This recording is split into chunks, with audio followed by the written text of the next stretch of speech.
इस वक्त यूपी की सियासत से बड़ी खबर सामने आ रही है। जौनपुर के नेता व पूर्व बाहुबली सांसद धनंजय सिंह को हाईकोर्ट ने जमानत दे दिया है। दरअसल नमामि गंगे परियोजना के तहत प्रोजेक्ट मैनेजर से रंगदारी मांगने के मामले में निचली अदालत ने 7 वर्षों की सजा सुनाई थी।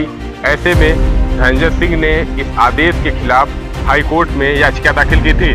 याचिका पर लंबी सुनवाई के बाद हाईकोर्ट की सिंगल बेंच ने उन्हें जमानत दे दिया है। हालांकि सजा पर रोक लगाने से उन्होंने इनकार कर दिया है। हाईकोर्ट की सिंगल बेंच के द्वारा जमानत दे दिए जाने के बाद सजा पर रोक नहीं लगाया गया है।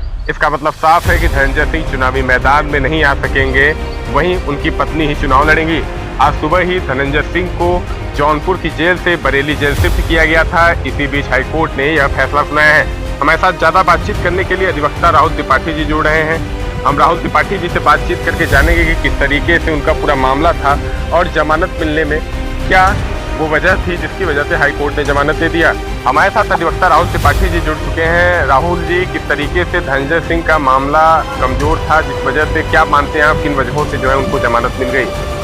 देखिए, ऐसा है कि इलाहाबाद हाई कोर्ट में सुप्रीम कोर्ट के वकील थे सुधीर वालिया और सागिर अहमद वरिष्ठ अधिवक्ता है।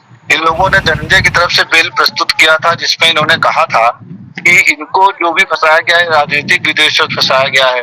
दूसरी चीज कि इसमें एक सबसे बड़ा पॉइंट था कि इसमें 3 गवाह थे जिनके गवाही के आधार पर धनंजय सिंह को सजा हुई थी। उसमें से 2 कर्मचारी सरकारी थे, एक प्रोजेक्ट का कर्मचारी था जो प्रोजेक्ट का काम करता था।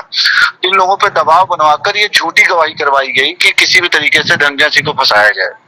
तो और इनके ऊपर जो और भी मामले बताए गए तो उसमें से भी करीब आधा दर्जन से ज्यादा मामलों में ये बरी हो चुके हैं बाइज्जत धनंजय सिंह, और कुछ विधायक रहने के बाद के हैं, कुछ उसके पहले के हैं। तो राजनीतिक विद्वेष से इनको फंसाया गया है, जिसका कोई मतलब नहीं होता है कि इस पे ना सजा सुना दी जाए।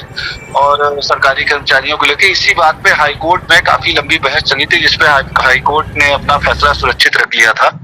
और यही है जिस कारण से इनको बेल मिली, इनको जमानत मंजूर की गई इनकी। हाईकोर्ट ने सजा पर रोक नहीं लगाया है, मतलब सजा को निलंबित नहीं किया है। तो क्या लग रहा है आपको जो है कि क्या धनंजय सिंह चुनाव लड़ पाएंगे? देखिए, धनंजय सिंह चुनाव तो अभी नहीं कहा जा सकता कि लड़ पाएंगे, लेकिन अभी जो स्थिति स्पष्ट आई है बिल की, उस बिल के आधार पे तो उनको लड़ने के लिए दिया जा सकता है मौका। और कानूनन तो उनको मिलेगा ही, क्योंकि किसी भी राजनीतिक व्यक्ति के ऊपर मुकदमा होने मात्र से यह नहीं होता है कि वो चुनाव न लड़ पाए। लेकिन हाँ, तो कानून में ये है कि अगर सजा याफ्ता हो जाते हैं तो शायद मुकदमा उनको लड़ने के लिए दिक्कत होगी।